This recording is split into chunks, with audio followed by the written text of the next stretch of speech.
L'académie a officiellement annoncé l'examen de promotion. Tous les élèves de 7e année ont la possibilité d'y participer, mais un seul, le plus méritant, sera directement promu en 5e année, épreuve consistant en le sort, téléportation instantanée. Cette nouvelle a d'abord suscité l'enthousiasme de tous les élèves. Cependant, l'excitation s'est vite transformée en inquiétude lorsqu'ils ont réalisé qu'il s'agissait d'un sort de 5e année, bien au-delà de leur capacité. La peur s'est accrue avec les rumeurs sur la dangerosité de cette magie, faisant suspecter à beaucoup qu'il ne s'agissait que d'un défi impossible posé par école. Au milieu de la foule désemparée, Chiron a calmement avancé, le regard déterminé vers l'avant, prêt à affronter le défi. Les rumeurs concernant le rejet de Chiron en 7e année S étaient répandues dans toute l'académie, atteignant même les élèves des classes supérieures. Au panneau d'affichage, beaucoup en parlaient avec effervescence, certains supposant que la cause était la jalousie, due à sa relation avec Amy. Entendant la conversation par hasard, Amy fut stupéfaite d'apprendre la vérité. Elle réalisa que était la raison pour laquelle Chirona l'avait délibérément évité. Malgré les tentatives de Seriel d'expliquer que ses comportements enfantins étaient courants en 7e année, Amy ne put apaiser sa colère. Furieuse d'avoir été tenue dans l'ignorance par Chiron, elle décida de le retrouver pour avoir une explication. Ignorant les tentatives de Seriel de la retenir, Amy, le visage sombre, déclara qu'elle ferait regretter Chiron et tous les Vansquiers, élèves de 7e année. Au milieu de la foule, Amy était déterminée à aller à la classe de Chiron pour intervenir mais fut retenue par sa meilleure amie Seriel. Seriel pensait que la présence d'Amy ne ferait que blesser l'estime de soi de Chiron. Cela rendit Amy encore plus irritée que Chiron lui ait caché le harcèlement. La conversation dériva vers la dangerosité du sort de téléportation. Surtout pour une personne inexpérimentée comme Chiron. Seriel suggéra à Amy de saisir cette occasion pour se réconcilier et lui enseigner. Cependant, Amy rejeta la suggestion avec colère, affirmant que Chiron n'accepterait aucune aide. Elle déclara catégoriquement que s'il ne pouvait pas surmonter ce défi seul, Chiron ne serait plus digne d'être son petit ami. Dans le silence de la nuit qui enveloppait l'académie, une silhouette a soudainement filé à une vitesse stupéfiante à travers la cour. Après un atterrissage en douceur, la personne fut identifiée comme Amy. Elle suivait secrètement Chiron et se disait que son acte était certainement pas dû à des sentiments pour lui. Se sentant en partie responsable, Amy décida d'aider Chiron elle-même. Pendant la nuit, elle se rendit secrètement au dortoir, avec l'intention de le faire s'excuser avant d'agir. Dans l'esprit d'Amy, elle ferait une entrée surprise dans la pièce, prenant Chiron en pleine lecture au dépourvu. Avant qu'il n'ait pu reconnaître son agresseur, Amy se jeta sur lui, le maîtrisant et lui bâillonnant la bouche, déclarant qu'elle serait celle qui l'entraînerait directement et rigoureusement. Cette nuit-là, Amy s'introduisit discrètement par la fenêtre dans la chambre de Chiron, comptant bien le former. Cependant, à sa surprise, elle découvrit que le professeur Sienna était déjà là, buvant du thé avec Chiron, au milieu de la nuit. Sienna et Chiron furent tous deux stupéfaits de voir Amy sur le rebord de la fenêtre. Le professeur Sienna, se méprenant immédiatement, crut qu'Amy était introduite fréquemment dans le dortoir des garçons pour rencontrer Chiron. Face à la confusion de Sienna, Amy s'empressa d'expliquer paniquée que était une totale incompréhension. Pour éviter de faire du bruit, Sienna demanda à Amy d'entrer dans la chambre avant de continuer la discussion. Le professeur Sienna a commencé la conversation en soulignant la récente et étrange distance entre Amy et Chiron. Amy a avoué être faufilée ici car Chiron craignait que la situation ne soit gênante. Elle a immédiatement interrogé la présence de Sienna, et le professeur a expliqué qu'il était venu pour aider Chiron à se préparer à son examen de promotion. Chiron a tenté d'apaiser la situation avec une tasse de thé.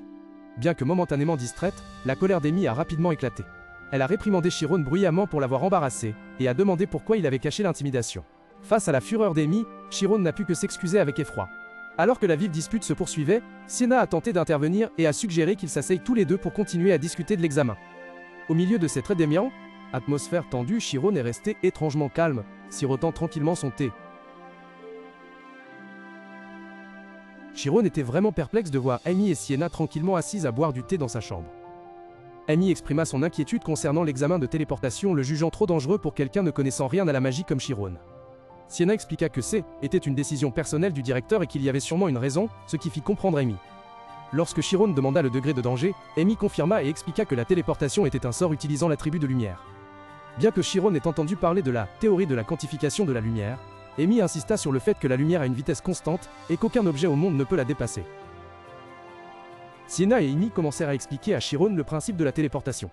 Elles décrivirent ce sort comme un sortilège utilisant la vitesse pour transcender les limites de l'espace et du temps, en transformant le corps en lumière. Sienna ajouta que bien que complexe, même un débutant pouvait le pratiquer, car il ne nécessitait d'atteindre qu'une vitesse subliminale, soit 1/100 de la vitesse réelle de la lumière. Cependant, le prix de cette facilité était une photonisation potentiellement incomplète, laissant une partie du corps physique derrière. Chiron comprit rapidement le danger mortel d'une collision à grande vitesse, et la raison pour laquelle ce sort était interdit à l'Académie. Sienna loua sa perspicacité. Pendant ce temps, Amy devenait de plus en plus agacée par la proximité entre Chiron et Sienna, se sentant mise à affirmer elle, écart. Lorsque Chiron exprima son inquiétude quant au danger de l'aile, épreuve, Amy l'interrompit vivement, affirmant que l'Académie avait sûrement préparé un lieu sûr, dépourvu d'obstacles. Amy a révélé qu'il existait un lieu d'entraînement approprié.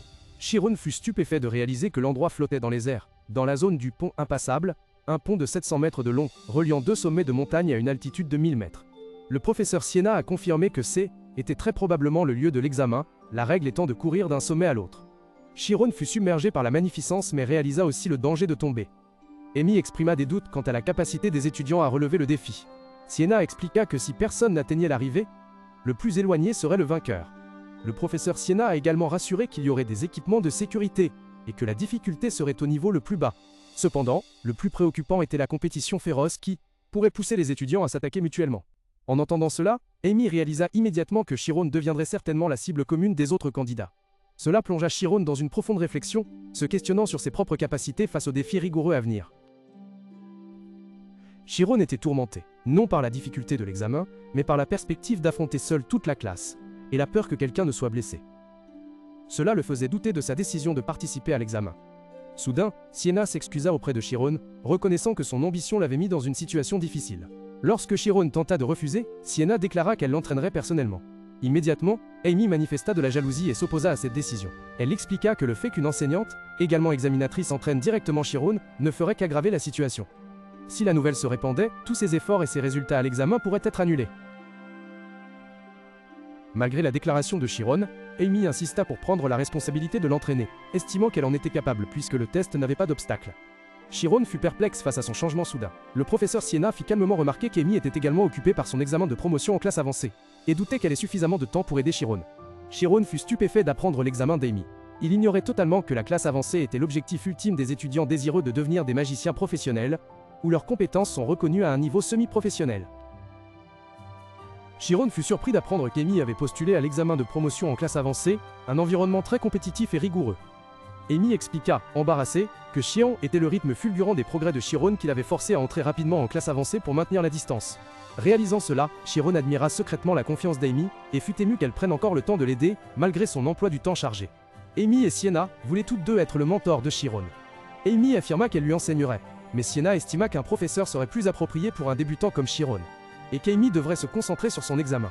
Ne voulant pas perdre, Amy mit Chiron dans une position difficile, lui demandant de choisir l'une d'elles. Elle demanda même avec assurance qu'il voudrait, naturellement, que sa petite amie lui enseigne. Chiron resta silencieux, incapable de donner de réponse. Au grand étonnement d'Amy et Sienna, Chiron déclara résolument qu'il s'entraînerait seul pour l'examen.